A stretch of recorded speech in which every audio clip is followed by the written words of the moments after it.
No, it's chill. It's great. We're gonna let it hang for a minute. We'll let people hop on, and we're gonna have a fun night tonight. I'm excited. I'm anticipating that I'll have people walking in as we're chatting. Yeah. Now, where are you right now? I'm still at school, man. We had, end of the school day. We had a Thanksgiving potluck today. Ooh, was there a dish that was the main hit? It's so interesting. You get to see how everybody eats on Thanksgiving. What do you eat? What's your thing? People, what do they go for right away? What do you think went first? Sweet potato casserole. It was a casserole. There was a cornbread casserole. Oh! And I want to give my shout out to my girl, Miss Ruane. New to our staff, came and delivered her mom's recipe. It was pretty good. I got I admittedly was last to eat, which is leadership 101, right? Yeah. So I got a little bit of it, but it was a talk of the town. Oh my God. I have to say, for our families tuning in here, we were just talking a little bit about the Thanksgiving, the hype, and let us know.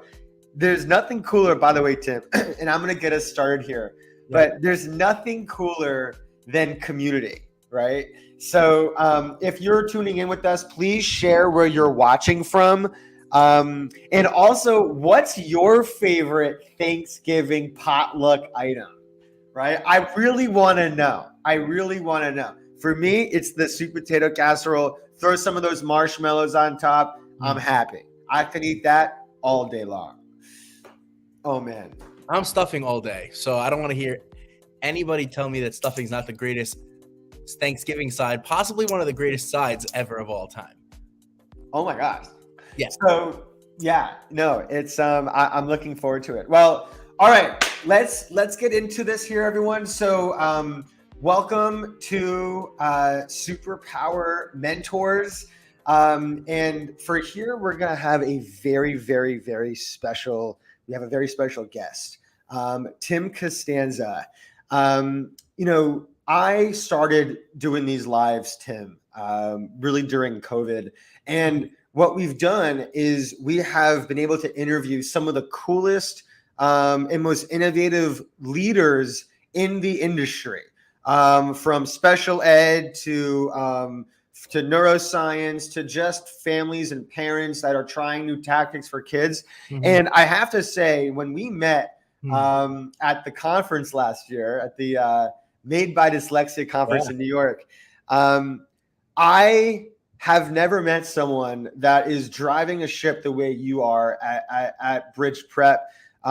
Tim is a leader. He is an innovator, and he is what the entire public education industry should be looking at as just a driving force in the space. So we have a really exciting, action-packed, 30 to 45-minute hangout where Tim's going to share about his school, about the magic that is happening at Bridge Prep Charter School, the only or the first public charter school in the state of New York that specializes in dyslexia. And the whole topic here is on how to ignite the willingness to learn in dyslexic students. And when I say dyslexic, I also mean neurodiverse. That means all kids who learn differently. It's not just dyslexic. So, Tim, welcome. That was I got to tell you, I've been I've got to talk to a lot of groups and families and kids and teachers. That was my favorite intro ever. So I need you to record that probably so I can just play it as I walk into classrooms and get myself all hyped. Yeah. Okay. We got to find some good background music for I like that. To walk into. That was dynamite. I hope some people from my staff around here and heard that. All right, listen, Jake, thanks for having me, man. It's really great to be here with you and with everybody that's listening in.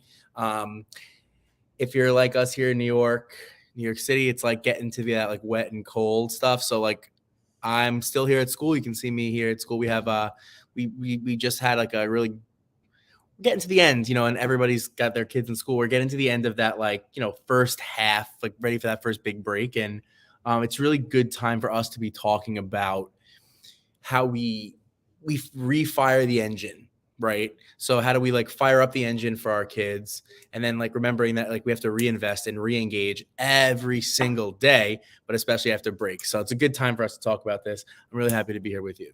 Yeah, I'm super happy for you to be here also, Tim.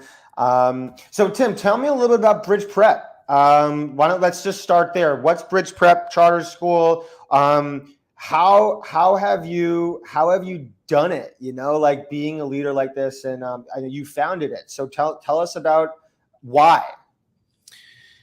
Yeah, wow.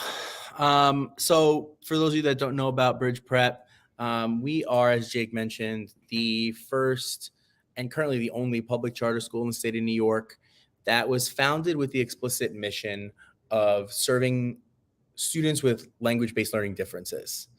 There's only a couple of public schools, period, across the country with that specific mission in mind. And it's something that we are super proud of that just happened, right? And I think that there's a lot of families that are here with us, and just knowing the families that we talk to and we talk about in our journey, it's something that feels very far-fetched, right? Like because of the fights and the battles that families and kids and students have with the system.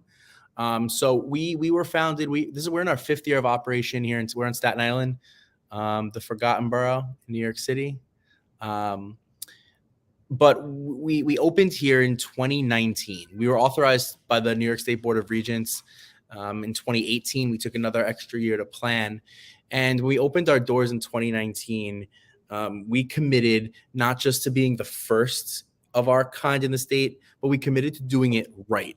And that's really important. It's something that like I learned right off the bat was like, you don't want to be remembered to be the school or the person that like just was the first to do something. You want to be the one that is remembered that you do the work right. And that's what our kids deserve. So we're an elementary charter school. We serve students in grades 1 through 5. It's about 242 students enrolled here. They come from every single zip code here in the borough, in the borough of Staten Island. We get kids that come to us every day from Brooklyn, across the Verrazano Bridge. We have demand and we get applications, and we're about to launch our new recruitment for next year, next couple of weeks. And we get demand, we get applications from all over the state of New York. And, you may think like, oh, what's going to happen? Like, how is this kid who lives in Yonkers going to actually get to Staten Island every day? And that's what we initially thought in the beginning. But when we talk to families, they say, listen, if they get in, I'll move. And it really illuminates just how serious and how dire kind of the situations for our kids in public schools are across the state of New York and across the country. This is not a New York problem. In fact, it's a nationwide problem, as everybody knows, that families are willing to like get up, relocate, just so their kid can get the educational environment that they need. We actually have families who have moved to Staten Island to make it easier for them to send their kid here. And I think that that's probably not something that's surprising to folks that are on the call. If you're a parent of a differing learner, this is pretty common, saying, I'll do anything for my kid. So, and we'll talk a little bit later about some tips that I have, like just in working with parents. I talk about my own neurodiversity a little bit more lately. It's something that I learned about like as I was older. I really learned about like myself and my learning styles when I was in college. But what I know about my own parents is that they like worked their tail off to get me every possible thing I needed from elementary school all the way through college. That meant putting me in private school because the public schools around me weren't going to get me what I needed. To extra tutoring, to like letting me be me, which is something else we're going to talk a little bit about later too. So like I give shout out to my mom and dad and for kind of letting me do me and letting me figure out who I was. And I think that that's kind of really shaped how I view the work that I do now, right? Like I get to lead a school that is one of the most diverse schools in the state of New York. We're really proud of that. When we built this school, we didn't want to build one of these private schools that wasn't for every kid. Every single kid deserves to come through to a school like mine. And that's pretty cool. And Jake, you've been here. You know me, like my team is really about vibe and culture. Absolutely. And, you know, that cannot be emphasized enough, that like kids need to go to a place where they feel seen, where they feel heard, where they feel valued, where they feel safe. And for a lot of kids, particularly our neurodiverse kids, like that's just not the experience they get. So I could go on and on. I could probably talk for like several different sessions about this school that I love. I encourage I think we're going to have to, Tim. Yeah, we'll see. I would definitely encourage you guys to visit our website and check us out on Instagram, social media, at Bridge Prep SI on Instagram and on Twitter. And, you know, just kind of happy to answer any questions. I think my team is used to getting emails to me that say, hey, so-and-so wants to talk to you about blank. Minor technical difficulty. Are we good? I think we're good now. Okay. Yeah. So let's go through the program here, and like I'm happy, you know, we're happy to like. Yeah, I just posted the website too on all of the feeds that this live is on right now. Cool, thank you. So actually, you have a family that a parent just posted a comment, was saying that their son Lev didn't like to read because of his reading difficulty. But he is now good in speaking and listening. And I think I put it up here, and that's at the result of the school. Right. Yeah. So Lev's killing it. Come on. By the way, I just have to say, and thank you so much for sharing about your son. And for any parents that are on, like, we want to know your stories. This is so cool, because the thing is, and what I really want Tim to emphasize on a little bit is, like, there are millions of kids out there that don't get this opportunity. And how rare of it is it coming from a public charter school, right? So, like, this is why it's really important to hear Tim's story, especially, you know, take this video and send it to your principals. Like, this is what schools need to see. They need to be able to hear Tim's voice. Tim, can you tell me a little bit? So you said that you're neurodiverse yourself. So what was it like for you growing up with the neurodiversity, and how did that shape how you built the foundation of Bridge Prep? Good question.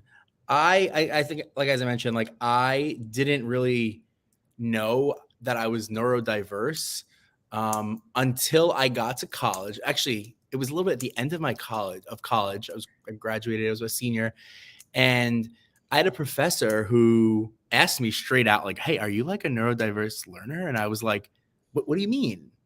You know, what are you talking about?" And when I started to like kind of really understand that, admittedly, like, my parents did a fantastic job, as I mentioned, of getting me like everything that I needed, so that I never felt that I was any different of a learner. I would say, like, looking back on myself right now, and I think, like, for those folks that know me, like, from my younger days, like, my ADHD is something that clearly was like a thing for me growing up. I can remember sitting in the back of 6th grade, and my teacher, and I heard her, and she was just like, she kind of gave me one of these, like, why is it so hard for you to just hear me and listen to what I'm saying?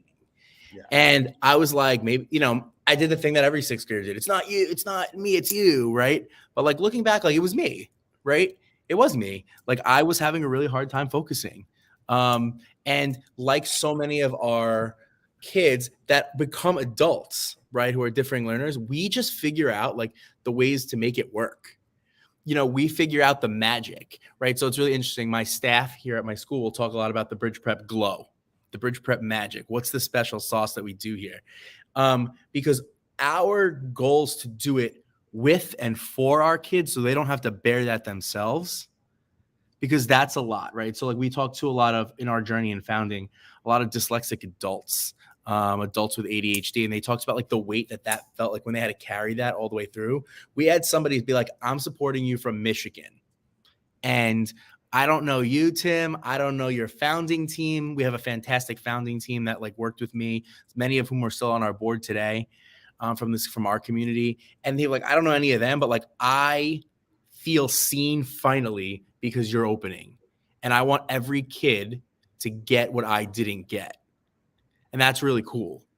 It's really, really cool. So like, I feel like, the work that we do, and that like, actually, to be fair, if I'm being super fair, it's happening in every school. There are teachers, reading specialists, speech and language pathologists, adults that care about kids in every school building that are trying to figure out like, how do I like figure it out for them, that are working really hard. And before we opened in 2018, for decades, there were people that were fighting this fight. And we stand on their shoulders.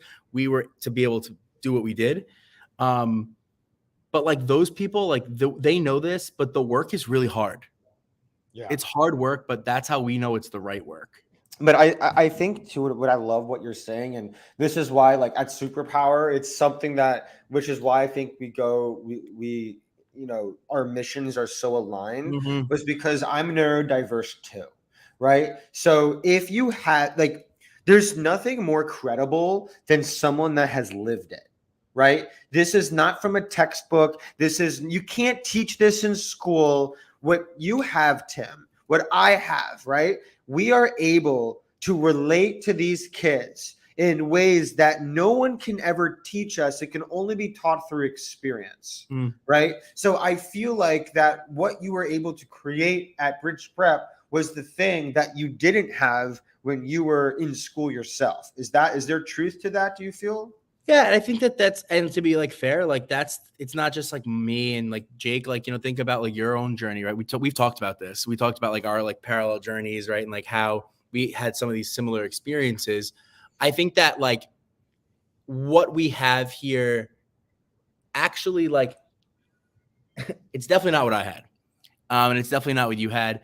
And I think that is a good thing, right? Not to say that what we had was bad. I'm actually super reflective about my own education journey. And I actually think I learned a heck of a lot from the places I was at. They shaped me into the person I was from a values perspective, from definitely like learning about myself, because I definitely learned a lot about myself in those places. I think it's so different of a place, not just from our schools, as I'm mentioning, but from schools that exist right now, today, in our communities. Yeah. And, I think that you said this to me. We actually like kind of talked about this when we first met, that this is what it should be everywhere, right? Like, why is it so difficult for all of our schools to be places where our neurodiverse kids can not just like be, but thrive?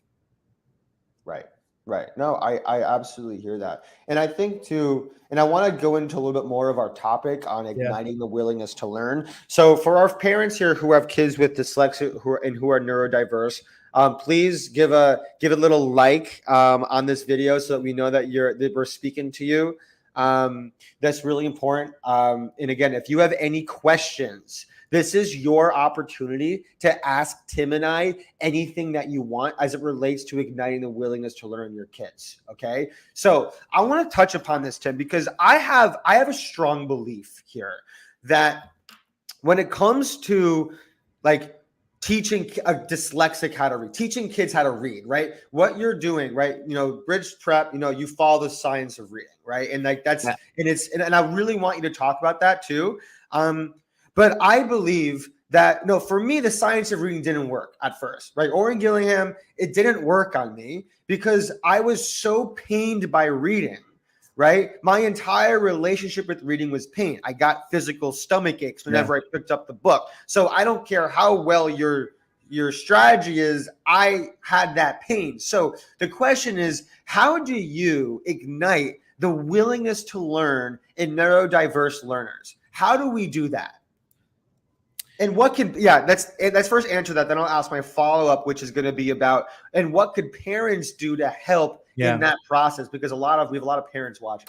Yeah. So you talked about science of reading a little bit, and I see in the chat, we have some folks who like have been doing this work for a while, right? Saying like, hey, I've been doing this and I'm doing this work. For those of us that are like, I say like in the trenches, the science of reading is not a new phenomenon. Right. It's not new. It's not like so edgy. It's just being talked about a lot more now. right? We joke like it's cool to talk about this stuff now. So like it's happening. It's in the media, and here in New York, it's pushing it. I think we're pushing it. It's being pushed a lot now, which is great, and we love it. And I think it's wonderful. But this is just really good pedagogy. The science of reading, and multisensory literacy instruction is just best practice. And so I think like when I think about like how do we ignite this like the question on like how do we really like ignite this like fire in our kids, I have like a couple of things that I've jotted down because I've been thinking about this, and it's something that we live by here every day. And I think that those that are really successful in working with kids like ours find it as well. The first is we talk about celebrating the exceptionality instead of focusing on the difference. I think that there's still so much that's happening in schools where like you'll hear the word like learning disability. So like we obviously like we don't love that word disability because we think it's some of this is our greatest strengths. I think it's my greatest strengths. I'd say, Jake, it's some of your greatest strengths as well, your difference. Oh yeah. We push it a little further to talk about it as an exceptionality.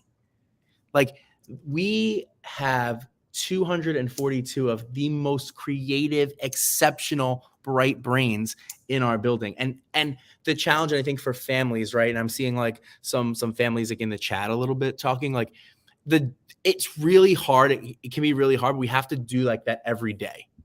Every single day, like we have to find the exceptionality and we have to talk about it and we have to celebrate it. And it's not overkill. I'll say also, there's not this like cookie cutter approach that works. So like, this is not something that like, hey, like if I do this, then this works, right? It takes time. We talk about this a lot. It takes time. It takes continuity. And that's why like an approach like the science of reading and structured literacy, it works because it's so structured. And it can be done over time. The other thing, and I see I'm seeing Jessica in the chat right now. I'm going to put her question up right now. Yeah, because it's a really good one.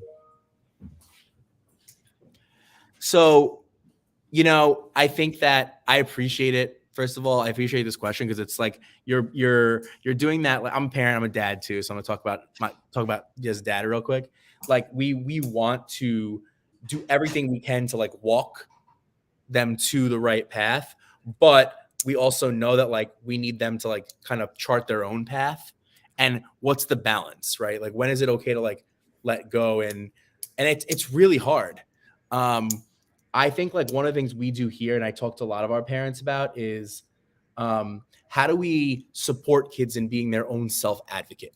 So that process by which like we enable them to like be leaders in their learning and leaders in their like future, it can include some like walking along with them. My mom walked a lot of the path with me. She still does. She's probably on here right now, actually, going to give me some feedback after this.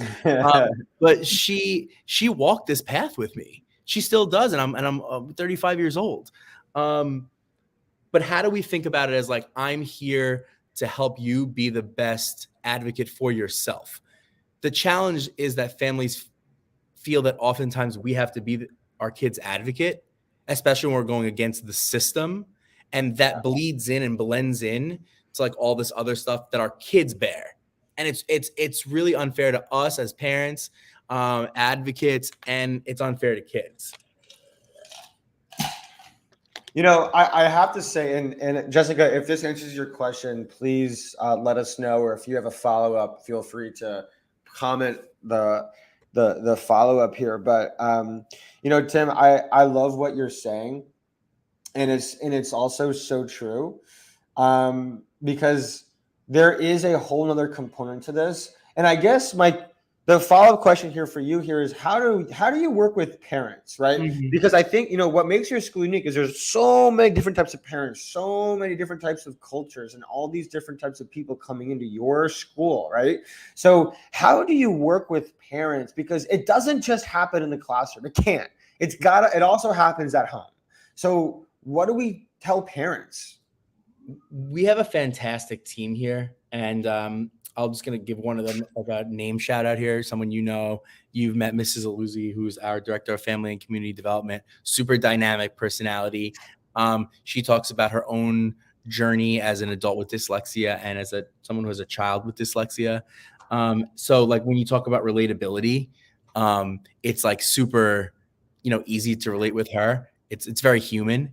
I think that it is really difficult for families to families definitely feel, and this is even here, like I think my school's fantastic. I think we do amazing things. We still have to get better, and we actually just talked this, like how we communicate with families, because our families are going through so much at home, and so like it's interesting.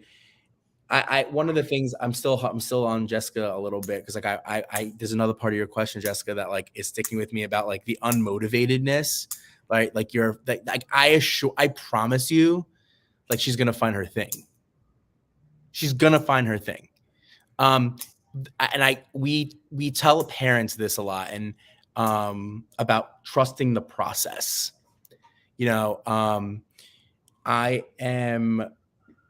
The process is scary for kids, scary for us.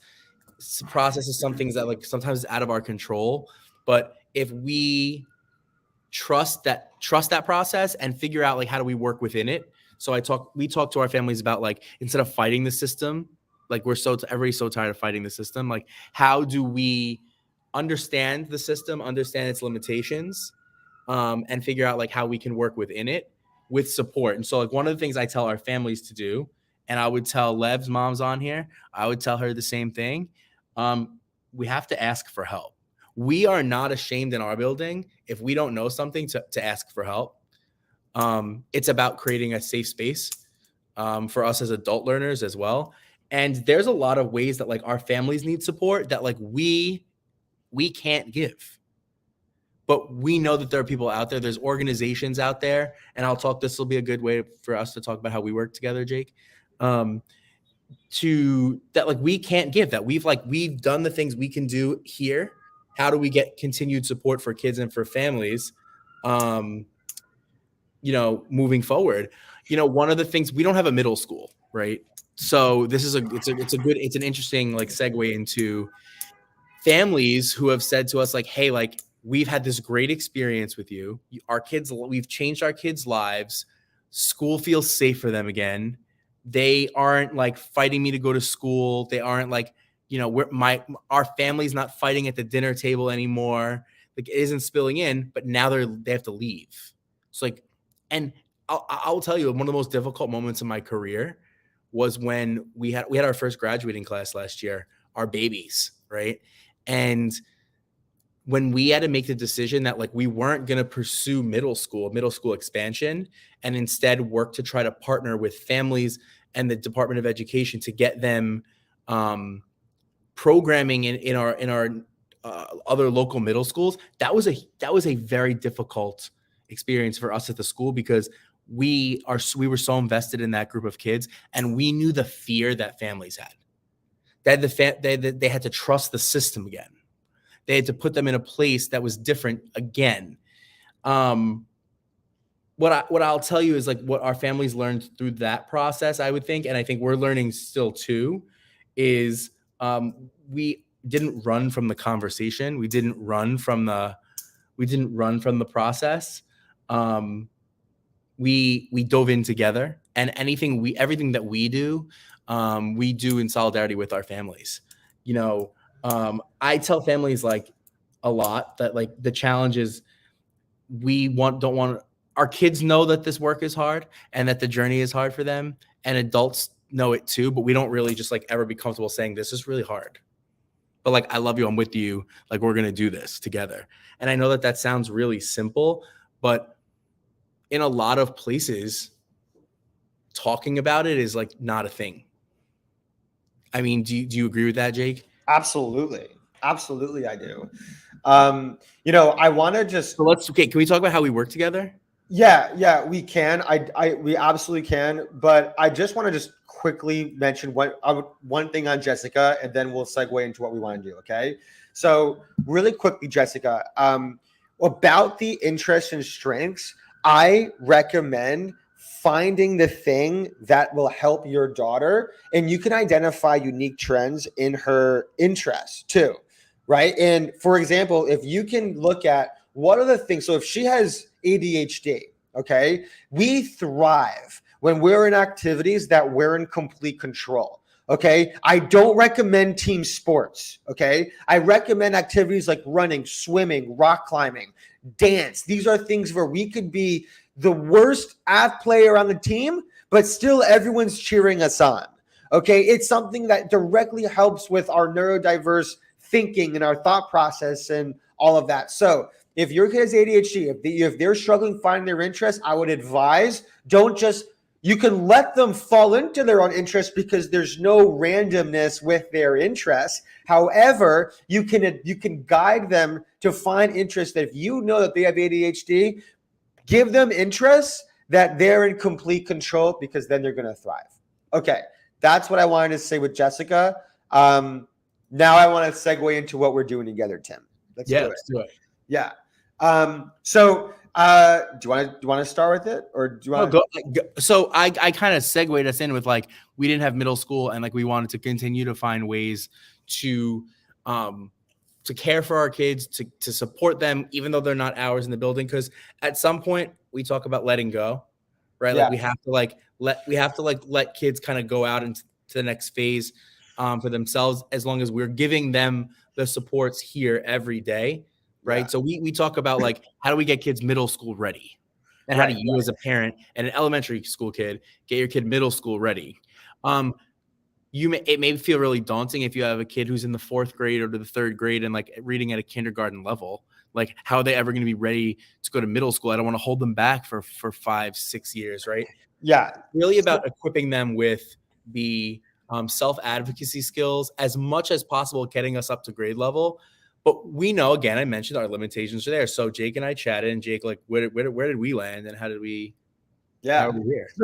So here's how it's going down with Tim and I with Superpower and Bridge Prep. So what we're doing, so Superpower Mentors, for those of you who may not know, we are a mentorship program that is designed to match neurodiverse kids, so ADHD, dyslexia, autism, to their own mentor who not only has the same learning difference, but who also has the same interests. And there's something really powerful with that, because instead of just focusing on all the problems and the challenges associated with learning disability, right, the kids can finally have a role model in their corner that has been there and can nerd out with them over their interests, which will help them have more confidence walking into those school doors. So something that we aligned with Bridge Prep on, this is what we're doing, is helping their first graduating class, graduating 5th graders, go into their first year of middle school with someone that has been in their shoes before, so that they don't feel that daunting task. So here's the thing. Being neurodiverse, transitions are very hard. I don't care how much knowledge that you've learned on your neurodiversity in your previous school. I went to private schools on it. Like, when you're in a new environment, you're surrounded by overstimulation. You're in almost survival mode until you're not. Okay, so in order to help the Bridge Preps kids, who, by the way, are going into 6th grade, a transition, we got them a mentor through Superpower. And it has been, it's been phenomenal for these kids. The parents have loved it. The kids love it. They have their person. We're teaching one of the mentees how to, he loves music, that we found out. So we matched him with a mentor who's a professional music artist. And now he's teaching him how to play guitar. And like, now his confidence to do homework and raise his hand in class has improved. This is something that is now taking everything that Bridge Prep has taught them and making it so that they don't have to worry about the survival part, because they already have their mentor. So that's what we're doing. Tim, if you want to highlight, like, why was that so important for that transition for your kids in igniting the willingness to learn? Yeah. So I think that one of the things that helps our kids be successful here in our building is that they feel safe, they feel seen and heard, right? I talked about that earlier. It's like, it's so ingrained in my brain that I say it like all the time. But what does that mean? That means that like they're in a space with kids like them, but also with their peers like they would be in any other school.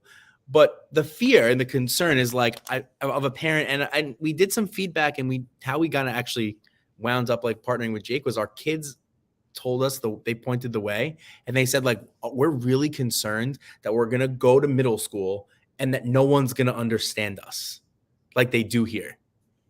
That, I know that like I've had this cohort that's been with us, and these staff, Mr. Castanza, your team, everybody get me, right? One kid said like, you guys get me, but like, will they in middle school? And so like, that was a fear that like we had too, right? I was like, I don't want to send my babies off to a place where kids don't get them. And then like, we have to keep fighting this battle from outside. And so we said like, what's the support that we can give them? Like our agent on the ground that can give them that face that gets them. Yeah. Because transition, as you mentioned, Jake, is really hard to begin with. Yeah. Every kid that comes to Bridge Prep transitions from somewhere else. Right. Can I mention something on this too? The number. So I've spoken to a lot of specialized schools that specialize in neurodiverse students from elementary, middle, and high schools. The number one feedback I've gotten is that a lot of them say 100% of their students graduate or get into their next school, but they don't have data showing how many of those students actually graduate from that next school. Right. Okay. Like, what happens to those kids? So if I'm going to invest in a school, okay, I want to make sure not only will my kid get in, but will they graduate? Right. And what you're doing is you're looking through the whole pipeline saying, technically these kids are no longer our problem, but they are, right? But they are, because it's important for you as a value set of your school. You are investing in your kids when they leave the doors and while they're in the doors. And that's a testament to, like, have you heard that before? Is that a thing? Yeah. It's funny. Like, we actually talked about this when we went to International Dyslexia Association conference, and we were talking about this, and I was as surprised then as like I still feel is that like that's not the norm, right? That people don't sit and say like, because listen, we know that we are successful based on those who are with us and who leave us, right? Where do they go on to be? Every one of my classrooms here in the building is named after a famous dyslexic or differing learner. And we don't do that for show. We do that because like kids need to know, like, this is going to be you. Okay. Can I stop you? I'm going to say something controversial. Okay. It's nothing bad, but that whole thing, this is what people tell me, because we're called Superpower Mentors, right? I get a lot of controversy around, you can't say superpower in dyslexia, or like Albert Einstein is unreachable, and you're making kids feel like that they can achieve something great when maybe they can't, right? Why? Like, and I'm with you on this, but what's the argument? Like, what do we say when parents may say that? Like, I want to be able to have these kids look at this person and say, this person struggled the way you did. But I love that you do that. I love that. How can we help parents and people understand that just because Albert Einstein was dyslexic, or some of these, Thomas Edison was dyslexic, like, why is that that's a good thing to say? You have the potential to be anything you want. Right? Yeah. Those people better not bring that mess in my building. I'm going to tell you that, because they're not going to love the answer that they get. But I want to tell you, like, this goes back to what we said earlier. Like, it's a little bit of a mindset that we have, like that's like entering with this like defeated mindset, right? Like, it's we're talking about like, oh, my kid's different, they're never going to be like, we have to be talking about celebrating exceptionalities. I also will tell you something else that, like, again, you'd be surprised at how little it happens, and it relates to this, is like, we have so many wins every single day with kids that, like, when we talk to families, they're like blown away. Like, what do you mean? And like, I think that, like, if I could tell families, and if I could tell like my own, like, about like as a dad, what do I need to remember every day? It's like that there are wins every single day. They are small, they are medium, they are big, giant wins every day. And we talk a lot about leadership and self-advocacy. We use the leader in me here in the building. One of those habits is think win-win, right? It is so critical for everybody's kids to think with this mindset about like celebrating wins. And that gets us away from this like negative space. The school for our kids before they came here and potentially when they leave here is not a happy place, right? So like, all right, how do we talk about getting them in the right mind space that like out of that negativity? Because like that's what swallows us up. That bothers me, man, like so much because like I got kids who, and Jake, you've seen our kids, like the first day of school, we dragged them out of the car because school was scary to them. And these are kids crying, begging me for middle school. Why? Because we're doing magic here. It's not Hogwarts over here, right? What we're doing here is giving kids a safe place where they feel seen, where they can take chances, where if they get the wrong, you're taking it beyond the textbook, right? And I think there's something crazy about this. Like, you're not a textbook school. You're looking at the whole child, right? What makes a great teacher? We always say, right? Thomas Edison said this. It's one of my Theodore Roosevelt. He said, oh my gosh, I'm blanking on it. No, he talked about how it's not about how much you know, right? It's about how much that they feel like that you care. Okay, it's not about how much you care. It's how much that sorry, hold on, I'm blanking on it. It's not about how much you know. It's about how much you care. Okay, sorry, I blanked for a second. And what he was saying was that what makes a good teacher, it's again, you can have all the information in the world. You can have it all. But no one will listen if they don't feel like you care. And that is what you're doing, Tim, at your school. And I love that. I love it. Could I say one more thing? Sure. Again, I know like I'm going over time here, but oh yeah, we have to hop. We do, but like we talk in our school, and I think this is really important for our families to hear, like how you should hold your school to a certain expectation wherever they are. You know, there's something to be said about creating a space where your kids feel loved and feel safe, but you want them in a place where they're loved, feel safe, and the school is pushing them with rigor because they love them so much. And like that's what it's all about here. Like this level of like, hold on, we have some tech issues going on over here. That kids, oh, hold on a second. You hear my echo? Sorry, I get the cool background music going in the meantime. Let me see. Okay, better. Yeah. So okay, no, it's better. So it's we're not just like sitting here like saying like we love your kids and like that's really great. Like that doesn't help them, right? It's okay to push with rigor. It's okay, and it's encouraged that we should be pushing reading, no matter what. Kids should read. So it's first let's build this place where like they feel loved and feel safe, but let's tell them because you are loved, we are going to push you, and that is going to be hard, and we're going to do that with parents too. So let me end with that because that's my like drop the mic. Like, I'm in. Mic drop. Tim, have a great night. 6:45 p.m. I know. We're on the dot, baby. All right, everyone, listen, thank you for tuning in.